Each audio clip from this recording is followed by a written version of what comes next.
Rhianon, welcome to the show. Thank you very much for coming on board. Thank you for having me. It's on it. This is a little Annie. She's guest today.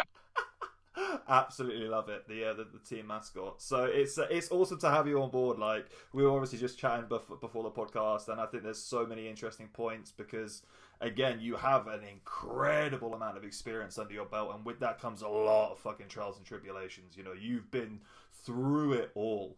But I'm really interested to kind of hop back kind of to the beginning, because I understand you got into all of strongman stuff. It was literally just like through a bet, wasn't it? Like, this was just like chance of arm. Like, the chances of this happening and you being put in this situation was like really quite interesting that you just came onto this so naturally. Yeah, it was my partner. He's a pro strongman, and I was when we started dating, I was like, I've got no interest in strong. Like, I've got my sport, you do your sport, and he just kept saying, he's like, you'd be good at this, and then he found me a comp, and I was like, by this point I was like starting to roll my eyes at it all, and he was like, I bet you can't do it. I was like, I bet you can't do it. He was like, if you do this, I'll do a comp in your sport, and so I agreed, and then so I was a powerlifter. Yeah. 2 weeks before the comp that he booked into, he actually had a full pec rupture. So part of me was like, yes, he's not going to be able to do this comp. I'm free. I'm out of this. And he actually did the comp with a full pec rupture. To just he fully, absolute fair play to it. What a psycho. Yeah. Well, I think he did like a 170 bench with a pec hanging off. So yeah, at this point I was like, right, okay, yeah, like I've got to do this now. And then we ended up, I won that, and it was a world's strongest woman qualifier. So I remember kind of sitting on the sidelines with him afterwards and being like, did we just qualify for worlds? That sudden realization, like, oh shit, I'm actually in it now. Yeah, the penny dropped, and I was like, yay, trophy. Oh shit. Oh god, are we going to worlds? And it's interesting as well, because obviously, like, your powerlifting and stuff, you're very successful, like, obviously multiple records, but then coming into this, do you feel like the vibe around it is different from transferring from the powerlifting into the strong woman, and what is that? So much. I don't want to come across like sport hatey or anything. Like, powerlifting is amazing. I have a lot of athletes that still compete in powerlifting and still love it. Personally, for me, I think I got involved with kind of like a bit of a bad crowd, a lot of negativity, a lot of toxic attitudes, and coming into strong women, it actually I developed some severe trust issues. My first strong woman comp, I met my now best friend, and she came over and she was like, oh, you're new? She was like, if you need anything, she was like, this is over there, the toilets are over there, so this is going to happen. If you need any help, just come and grab me. And then she floated off, and I remember standing there going, what was that about? Yeah. What are all these guys smoking? Like, why is everyone so fucking friendly? Being so shocked that they came over, and they were so lovely, and they knew who I was, you know, they knew what I could lift, and I was welcomed for that. And yeah, it was just a surreal, and she's now my best friend. We travel the world together competing, and it's been the inclusive vibe. I mean, my first world, so we qualified, and then we went in 2017. So again, like, I'd been on the scene like 2 minutes. These girls knew who I was, but I wouldn't have held it against them at all if they were, she's not in a spot, she doesn't deserve to be here. Not at all. I actually passed out on the deadlift. None of these girls could move this car. I mean, we managed to get some reps in, but I did actually fully collapse and black out. And I woke up to all the girls. I had my head in some girl's lap, stroking my forehead. I had all these girls sat around me, passing me water, just concentrating on my breathing, just really helping. And when I came round, I actually realised that they'd basically refused to carry on until they knew I was okay. Wow. I mean, and in strongman as well, you have 60 seconds to lift. If you don't go out, they can zero you. Yeah. And it was just a case of all the girls were like, we're going to make sure she's okay before we carry on. And just somebody we've never met before, somebody that's potentially a big threat. And it was just such a lovely, I felt at home. Yeah, it's really quite incredible, and I mean, I haven't competed in powerlifting, but I mean, I've been competing in strongman for a little over 2 years now, and you know, I'm very very much small fish at the moment. But I noticed straight away, like I came from a little bout of athletics, and that was again very solo and independent. And then when you come into it, it's like, wait, everyone's just like chatting in between events, and like they're all like, hey, so how's your training been in the gym or whatever? And like I'm just standing there over there like, I should be talking to any motherfuckers. Like I should be like eyeballing you and giving you evils and trying to get in your head. And everyone's like, "Hey, man!" Like it's so strange. Yeah, it's a fully independent sport, but while you're competing, you wouldn't know. You wouldn't know that it wasn't one team effort. Like I've had rivals run up to me and give me their tacky when I've run out, or chalk, or you know, you hear about girls turning up to internationals and their suitcases have got, you know, they've got no kit. Their suitcases have gone walkabout, but you never see those girls compete without kit. The rest of the girls will each kind of like donate something and will make sure that they have everything they need. And it's the same at my gym here. You know, we have a lot of girls. We have a lot of really good girls. Obviously competing in several classes. We've got about a dozen girls aiming for worlds this year, which obviously when they get there, they're competing against each other. They are teammates, but they are also rivals. But you just wouldn't know. To be in the situation and the environment, you would genuinely think it was a team sport. And yeah, it's such a thing to be in. Yeah, I'm really interested to kind of hop off on that point. You know, when you're competing against people that are your training partners, I think it's really interesting. So do you feel that, like, in that comp scene, obviously when you're lifting, like, even if you're going to, like you've said you've done before, you know, you're head-to-head with, like, your best friend, your training partner, and you're going for reps, when you know that you're working with that person, do you feel like you're able to get more out because you have that camaraderie of, like, come on, let's fucking go, we're going to town, me and you? Or do you feel like you would be able to, if it was someone that you never knew before and it was, you could kind of take it to that place in your head, which do you think you get more out of? Personally, for me, so I will work with whatever situation I'm given. There's just ways to look at it and to kind of let it set in your head. So if I'm competing against somebody that I've never met before, obviously there's no emotional attachment. You don't feel bad about kicking their ass. Yeah. And just demolish the field. So I go with that kind of attitude. Very sort of quite cold and heartless and just slaughter. When the probably best example is one of my best girls. She's called Kate Connolly. She is probably my biggest rival in the world. We compete literally like side by side. I mean, we came first and second at this year and last year's Europes. We come first and second at Brits. Like, we're always kind of right next to each other. And I go into that. There's a lot of coaches that either don't compete because of conflict of interest, or they won't compete against one of their own, which I totally understand. I 100% appreciate how difficult it is. Like, I do get to, but the way I go into it with Kate, like me and her, it was, we did Axel for reps at Britain Strong or something, and it was me and her. And we went out and it's like, right, Kate, me and you, we take over the fucking world. And it's that feel. You feel stronger because she's by my side. She's going to get out a rep every time I get out a rep. We are the two best girls. We work together. We've trained with each other every single day. Like, we're here to take over. And you almost feel stronger because you know that if you make a mistake, she probably won't. So...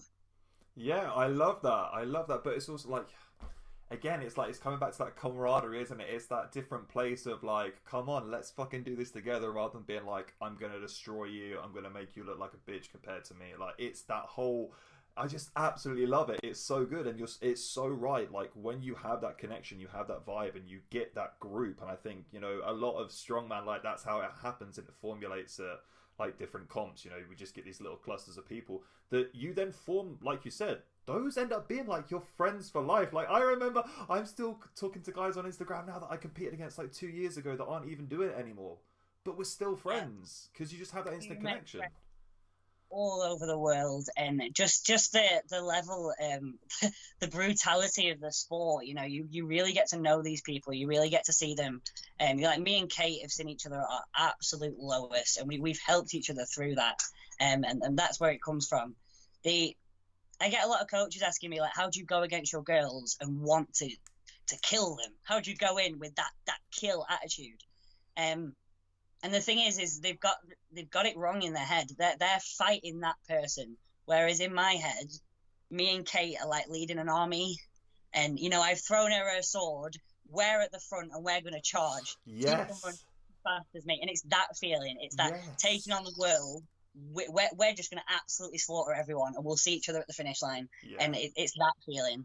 I fucking love that. I absolutely love that.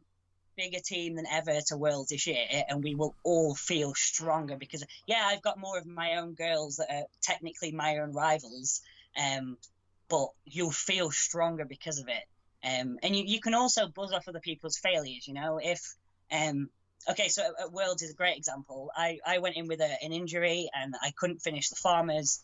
It was the first time in my career that I've never finished farmers. It was I got it's like a meter before the line, and this just absolutely had enough. And obviously I was incredibly gutted, but Kate won that farmers event. So this is what I'm saying. Like, when you make a mistake, they are there to carry you through. Yeah. And I had absolutely zero time to be sad or down in the dumps about my performance because Kate had just won. Like, she just kind of, and it's that feeling. There's always somebody to celebrate. I absolutely love that, though. That's such an interesting way. It's like, because even when you're losing, you're winning. Like, it's such a fucking brilliant mentality. And I think, you know, especially in the comp scene as well, especially, like, I mean, you've competed on, like, the biggest fucking stages that there are. But when you're in that moment and it is so stressful, you know, when you have that shit event or you don't do as well as you think you're going to do, and you kind of look out to the crowd and that realization of, like, oh, fucking hell, like, this is real. But then to be snapped straight out of that, to be like, oh, okay, right, here we go, let's see what she's got. It's like you don't have that time for any of those negativity points to affect your progress moving forward. I think that's absolutely brilliant. Me and Kate were in the same farmers heat, so obviously I dropped mine, and as we're walking off, that's when we get told that Kate had won. So obviously I come bounding off the stage like I've just won, and I think everybody must have stood there and gone, does she know she got beat? Like, it's such a straight. I was like, Kate won, and it's you just don't have. I actually comp was probably the worst one of my career. I actually ended up withdrawing. I buggered up all the tendons and ligaments in my ankle. I had to medically pull out. So obviously, you know, that's a whole year's worth of work. Believe it or not, the biggest thing for me was how much of my sponsored money I'd wasted. That was I was like, a lot of companies have backed you for this, and you just turned up and you've not even been able to finish. I was in like third or fourth place when I had to withdraw. So we were still within shot of the podium. Like, it was I was having a lot of people message me, including my therapist, just being very aware that, you know, I'm young and this is probably the biggest blow of her career so far. I was in an awful lot of pain. We were very much worried about the state my ankle was in. But at the same time, I had 4 girls in the final the next day. So it was really sweet what happened. We got back to the house, and as a team, they decided that we need to have like a bit of a pity party for Rhi. Like, this is shit. So we need to. So that we kind of had like a bit of an hour where we were all like worried about my ankle and kind of like stressing about what we're going to do and how we're going to fix it. And then literally on the hour, we were like, right, is everybody eating for tomorrow? Is everybody stretched? And you were just straight on to, we've got more girls. Your girls are in the final. Like, sod your ankle. It can wait till you get home. And we strapped it up within an inch of its life. And then I'm hobbling around the finals all day screaming at my girls. You don't have time to just sit in the dumps. You've got people that need you. You've got teammates that need your support. And with all due respect, they don't care about your ankle. They need your help. Yeah, 100%. I love that. Just like that reprioritization of focus. I think it must do so much for you mentally. But it's really interesting that kind of you made some fantastic points there, talking about, again, like when you're at the top, obviously this is the thing that obviously people don't see from the outside. They don't know about the fact that, you know, sponsors have money in you for this. You have all of these external, intrinsic like stresses. They're like, okay, like, I'm going to compete and I want to come first and I want to hit this record. But then also I've got all of these guys as well that are like, hey, like, we want you to do this for our company. And you're like, okay, man, like before it was okay, but now I'm starting to sweat a little bit. I mean, it was amazing. Like, I called my one of my sponsors that funded an awful lot of it, So I called them to kind of give them an update, and I'm crying and I'm like apologizing, and they're like, right, Rhi, whatever you need, any medical bill you've got out there, you just fire it our way. Like, whatever you need medically, we'll get it covered. And I'm so sorry. And they're straight, like, I was basically apologizing for wasting their money, and they're offering me more money to make sure that my ankle's okay. And it's, I definitely, the guilt from letting other people down is definitely the hardest bit. But that's a whole skill in itself, you know. You've got to keep going. You've got to get past it. It's one of the reasons that we put the 600-pound prep pretty much as soon as my ankle was healed, because you just got to get going again. Like, you can't sit in stale waters. You've got to kind of just pick yourself up and get back on the horse.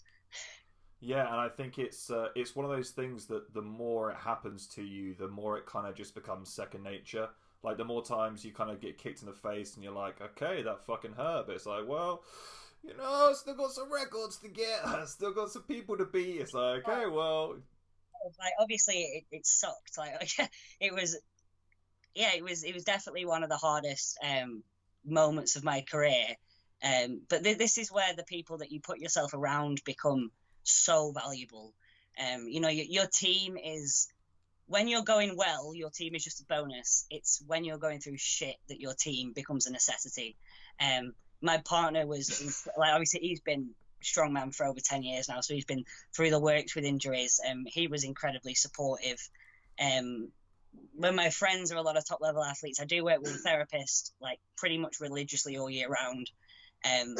So you kind of, it's similar to physically, you know, you wouldn't wait till every bone in your body was broken to go to the hospital. The slightest bit of injury, you go and get it checked out. And it's the same with, like, mental health of an athlete. Like, you've got to keep on top of it, because there's so much pressure in this sport. You've got to stay healthy physically and mentally. Yeah, I'm so glad that you came onto that, because that was the next point I wanted to bring up. It's very interesting again, and I've spoken to many people about this. When you live your life on the internet, on social media, such as you do, you live by the trials and tribulations of everyone else's opinions and views as well.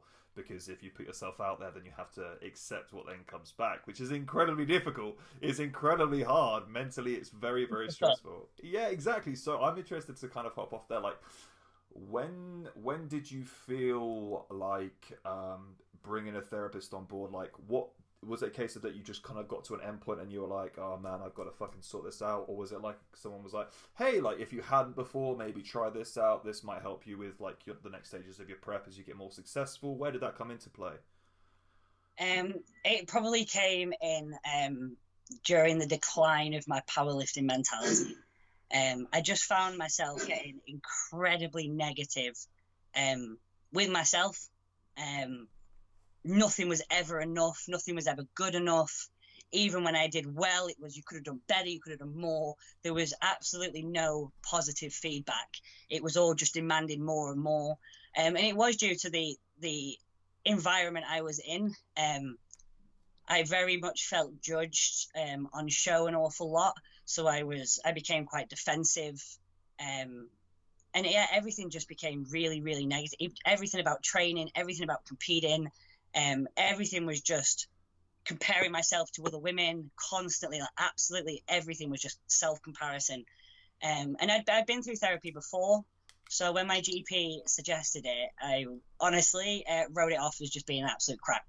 I was like, no offense, I'm not great with my feelings. I'm not going to be able to talk to somebody random about my feelings. This isn't going to work. So I agreed to go along, and I actually said pretty much the same monologue to her as soon as I turned up, which was quite rude. I was like, look, this isn't going to work. I'm only here because this, like, I'm not going to be able to talk to you. Sorry, but you don't understand what this is going to feel like. And she turned around and she said, I don't understand what this feels like. How about 2 silver medals at the Olympics for 2 years in a row? And at that point, I was like, oh, okay, I'm listening. So, I was just like, mic drop. Done. Pretty much, yeah. And she was like, I don't know what it feels like to be the very best in the world, but still not be quite good enough. No? And yeah, that was a huge turning point for me. Actually, having somebody, so she was an ex-Olympian, and she's gone into mental health of athletes because she realized how rife it was. So yeah, I see her definitely all year round. When things are worse, like a couple of times a week, and she really just kind of keeps in track how I'm treating myself, how I'm speaking to myself, how I'm prioritizing my own health and things. I'm quite bad for putting everybody in front of me and leaving myself kind of like no time to eat or sleep. Yes. And I'm very nurturing as a person, so I find myself mothering a lot of my girls without leaving much time for myself.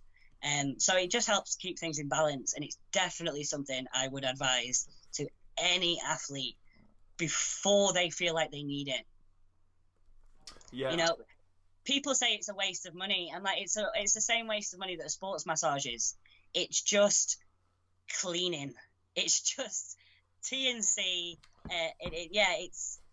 It's not fun. Like it's not enjoyable, but cleaning and maintaining never is, and then that's what that's for. Yeah, and also, like, I don't want to take it to a super dark place really quickly, but I also think it's important, like, as much as you feel like it might be a supposed, like, waste of money, and I've spoken to Craig Toley, Strongman Motivation, about this before, is, you know, if you've ever been in that dark place, if you've ever been kind of sat at the bottom of that well without a rope kind of looking up to the surface, it only takes one time for you to not come back. Yep, it very... So to speak to someone and to reduce the chances of that you ever being put in that position, in my personal opinion, is priceless. Exactly. This is, I mean, if you ever been at the bottom of a rut, you would pay the world to get out of that rut. You would do anything. Yeah, I mean, the therapy for me is just not necessarily... people look at it as a weakness that you need to go and get fixed. I look at it as a tool that she's helping me develop as a person. So we're not necessarily fixing things that are wrong with me. We're helping me develop as a person, and we're helping me develop the tools to deal with life going forward. You know, it's just as you would say, go on a strength training course to get better at your deadlifts, or it's literally, it's just a course for me to get better at dealing with life and the emotional boulders that it throws. Yes, I love that. I absolutely love that. It's so important, and I think as well, you know, being a coach too, and I've spoken to other podcast guests about this. Like, I mean, I've been a PT since I was 18, like literally since I could qualify. And when you train people and you work with people, like, they naturally open up to you. You guys will have, like, I've had conversations with PT clients about shit that, like, their husbands and wives don't even know about. Like, yep, you get real close. and the thing is that when you're doing your PT qualification, no one's like, oh, by the way, like, this is half training and half therapy. Like, no one gives you that piece of paper. You just kind of, and then you're sat there and you're like, oh, okay, like, I've got all of these secrets that I've now got to deal with too. And it's like, if you're a PT, having that way to kind of almost like a brain dump. Like, if you have those, like, anger problems and you go to the gym and you use the iron to get out and transfer that energy, as a PT, if you've got all of that coming in, you know, you've only got so much capacity in here where you need to get something out. So I think it's wicked that you talk about therapy in that way, because I think, you know, that, even for personal trainers, I think that would help a lot of people. Honestly, I think just as, like... It's a common thing that you go to the dentist every now and then. I very much agree that you go to the hairdressers every 6 weeks. You should go to your therapist at least every month, just to get just to make sure that you're all, a bad mental state will make any situation in your life worse. It can even turn good situations into bad situations. You can heavily manipulate the situation you're involved with a good mindset. Yeah, 100%. So I'm interested. Is there anything that was kind of stand out for you that was kind of like almost like an instantaneous change? Obviously, you kind of spoke about like environment dictates success fucking tremendously. So obviously, removing yourself from that environment, which you did, has done mind-blowing things for your career and your progression. Like, absolutely inconceivable at the time, I'm sure. But were there any kind of like small little things that you were like, wow, fuck, that changed things so much? Yeah, so they got me to do an exercise, which again I just completely rolled my eyes at. She wanted me every time I was lifting and it wasn't going well, or any point else through the day, whenever I was starting to get negative, she wanted me to keep a little book of the things that I was saying to myself in my head. And I was like, "Are you kidding me?" I was like, are you joking?" I was like, "Is this going to be a thing?" Anyway, I just jumped through the hoops and I gave her this little book, and she was flicking through it and she was like, "Ree, this is like the nastiest piece of shit I've ever, like everything in it was just, that wasn't good enough. Why are you even here? Why are you even trying? What do you, like, it was just really, really horrible things that, like, I put the barbell down and I'd be like, what was that? Are you even trying? Like, what is wrong with you?" And it was such really negative stuff that I was saying to myself, that she definitely got me to speak to myself like I would somebody I care about.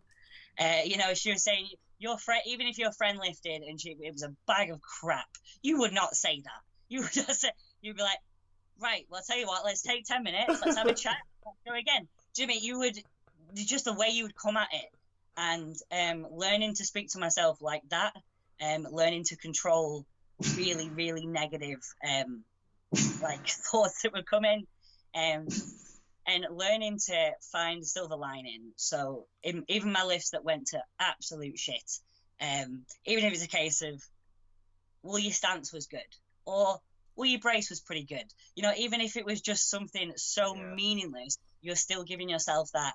So it becomes, rather than, "Oh, well, that was a bag of shit," it becomes, "Okay, well, your technique was a little off, but the bar did move well and your stance was good. So let's have 5 minutes and let's go again." And it becomes a much more environment that you can educate and you can learn and you can actually develop, rather than just throwing rocks at yourself. Yeah, 100%. And again, it only puts you into that negative mind space. When you're in that negative mind space, I'm sure you probably have found it, like, you're probably more likely to end up lifting like shit as well. Nothing will go. You will just spiral. And that's what I would end up doing. But then I would try and like out willpower the fatigue. So I'd be like, "No, I'm just going to keep doing it until I get it right." And it would just go like, and I'd just end up, and I would try and like almost fight myself and punish myself to get it right. And it's like, "Really, this is not going to work." Yeah, if you force it anymore, you're just literally going to destroy your body, and then you won't be able to do anything. But then when you're in that mindset as well, it's so funny because people could say that to you and you just wouldn't care. A lot of it, I was forcing I was trying to, it wasn't a partnership with my body. It was, I'm the boss, you're going to do as you're told, and if you don't, you're going to stay here until you get it done. And you're never going to get somebody to work hard for you with that attitude. It's never going to be healthy. Learning to treat my body like something I care about as well. Like, when it's, you're asking, the things I ask of my body are ridiculous. They are absolutely, it's stuff every day that literally no other woman can do. It's insane stuff. Well, if you're asking a huge favor of somebody, you're not going to treat them like shit and then ask them to do it. You're going to be really, really nice to them, give them everything they want, then ask them to do it, and they might do it. And that's the same. I'm going to make sure it has everything it needs in terms of nutrition, hydration, rest. If it doesn't have enough rest, I will just give it more rest. I will make it work, and I'll give myself the time to literally make sure that my body is just really, really happy in every way it functions.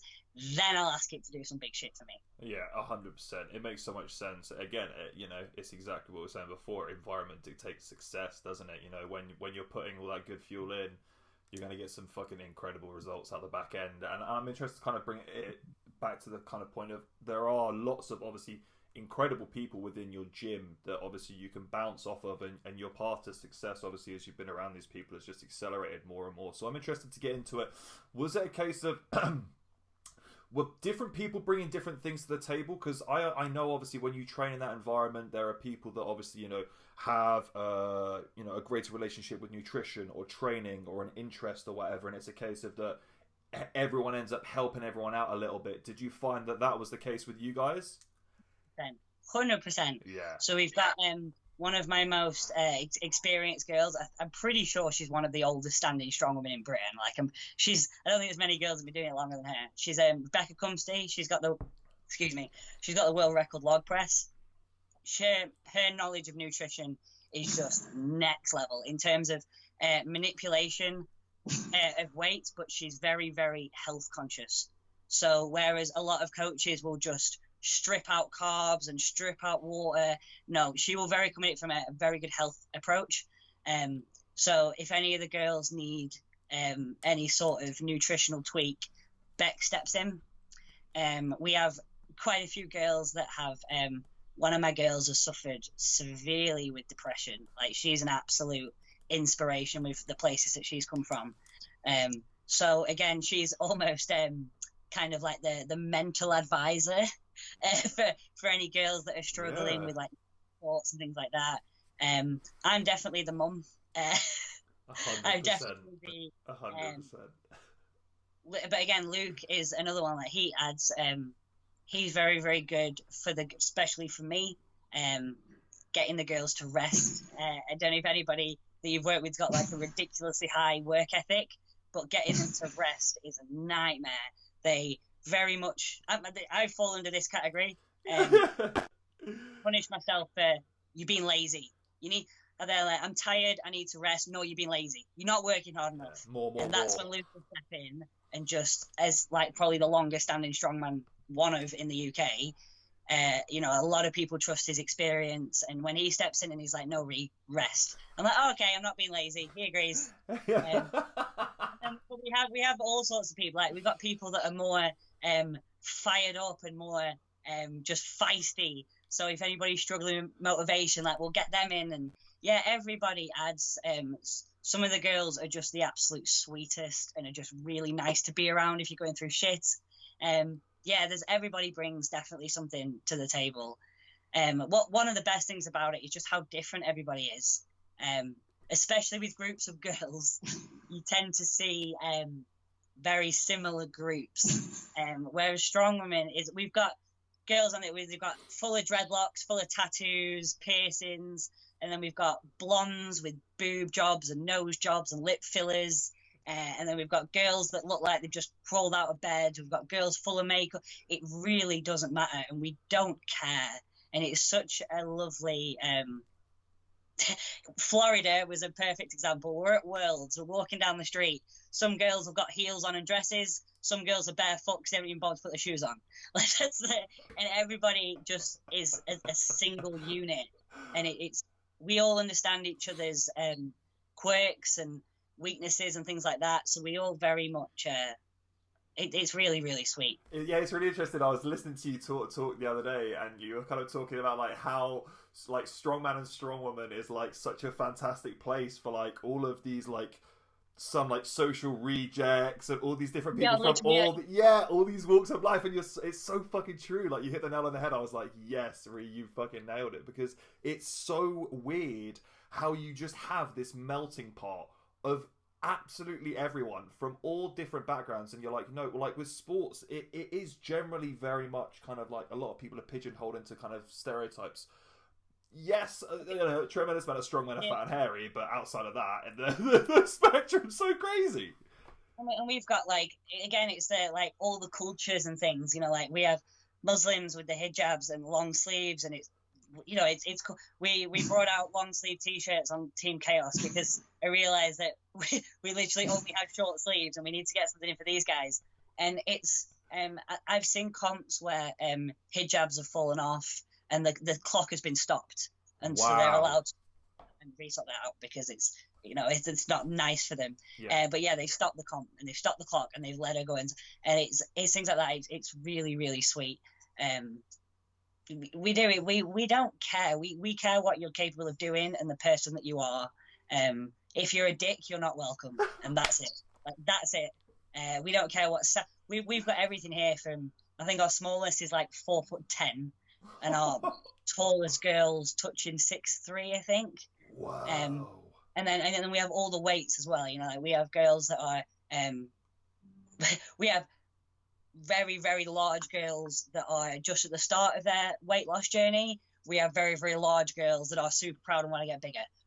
We absolutely, in terms of body image, we absolutely do not care. We want to know the person you are, and that's it. And it's so refreshing for women. I think you have literally hit the nail on the fucking head there. Like, so much of fitness, like the bikini scene, the figure, all of that competitive stuff. It's so, like, I've been around it, but like it's so fucking toxic. It's so bad for your brain being around that. And again, it's like you said, it kind of putting yourself into that negative mindset of like, oh, she's leaner than I am, she's got a bigger ass, she's got this. But when you're in that strongman environment, no one gives a fuck. Like, we all just want to get better. I came from bikini and muscle modeling, and your whole worth is in line with your body fat, which is such a horrendous thing to teach. And whether people think you are attractive or not. Not even you. That was a big one for me. So especially working as a muscle model, your attractiveness and your appearance become your first priority. You become incredibly concerned that everybody finds you attractive, and that everybody sees you as this very beautiful thing. And it absolutely rules your life. And it when I was about 16, 17, it just destroys the girl on the inside. Yeah. Luckily, I rebounded, and I came out of it with a sense of, I don't give a what anybody thinks of my appearance, as long as I'm happy. Yeah. And that's kind of come through. We get an awful lot of comments about my appearance, and the only man who I care about his opinion is my partner's, and that's you're more than welcome to your opinion, but I'm not going to care about it. 100%. I love that. And again, I think that's something again that unfortunately it comes with time, and the more that you're put into that position, the more you have to deal with it. You kind of the greater you get. For me, I don't know if you've ever read or listened to The Subtle Art of Not Giving a Fuck. Yes. But that's like my all-time favorite audiobook, and when I listened to that, it was such a slap in the face, because it was like, oh man, why do I give a fuck about opinions that of people that I'm never gonna meet, and whose like point of view I don't value at all? Like, why am I getting upset about this? Yeah, I get guys commenting on my appearance all the time, and the truth is, I have quite a unique image. Bright red mohawk and massive traps, and that's not going to be everybody's cup of tea, and that's absolutely fine. That is absolutely fine. At the end of the day, I'm almost kind of glad that most men don't find me attractive, or if they do, they keep their gob shut about it. Could you imagine how awkward my job would get? I work with so many men. My job would just be an absolute nightmare if every guy that I encountered found me absolutely stunning and just drop dead gorgeous. I would be in hell, absolute hell. Like, please, no, I don't want any of this. Like, just get as far away from me as you can. It's the best for everyone that I'm literally just, and that's not what I'm here to be. You know, I'm here to be one of the strongest women in the world. I'm here to prove what women are capable of doing, and I'm here to empower the next generation of women. I'm not here to prove how attractive we can be. But you know what's really funny? Like, it's so funny that you say that. But then also on the flip side, because you are driven and because you are motivated and because you don't give a fuck, that in and of itself is an attractive point. Do you get what I mean? This is what I try and teach my girls. Not that we don't care about attraction and appeal. Of course, it's very, very human to want to be attractive to your partner or your whatever. Yeah. But it's what you align in as attractiveness, and it is always skin deep. For me, seeing a woman, okay, so I'll drop it. Andrea Thompson, she's really good friend. She's a heavyweight world strongest woman. First time I met her at Britain's Strongest Woman, she came out the crowd. Now, she's not a small lass, like she's not like some little bikini model. And I'd just been in bikini areas where if you didn't have an 8-pack, you hid it. And she walked out the toilets, big lass, belly out, sports bra, and the boss walk that came out. Oh my God. I don't think I've ever been less in love. Like, it was just, she was here to win. She wasn't taking shit from anyone and get out of her way. And I don't think I've ever been attracted to somebody more than that in that moment. And it's that effectively I'm trying to lead the next generation with, is that our worth is the people we are and what we're capable of doing. Yes. You know, when I see a strong woman, absolutely, or when I even strong, but any woman absolutely throw her all into something, that's attractive. 100%. Regardless of whether she's red in the face, sweating and face plants, the effort that she put in, the person that she shows herself to be, that's attractive. Yeah, and I think it's so true. And I was talking about this the other night with someone that, you know, for anyone to do like something well, for them to put their all and then to put their passion into something, like they might even not necessarily be fucking good at it, but for you to put everything that you have into something, that application in and of itself is also an attractive nature as well. Like someone really fucking trying for something, because you can't teach that. You know, I always used to say years ago when I was on the dating scene, I used to like tradesmen. Yeah. And we go on I remember we go on a date, and they like pick me up in their work van, and there'd always be an apology of the state of their work van. And I'm like, do you actually think I'd rather some guy pick me up in some flashy ass car that he'd bought with his daddy's money? Or do you think this shows a guy that's set up his own business? He's dedicated, he's committed, he's ambitious, he's willing to do all the dirty work to get where he is. You know, he's not just going to pay somebody else to do it.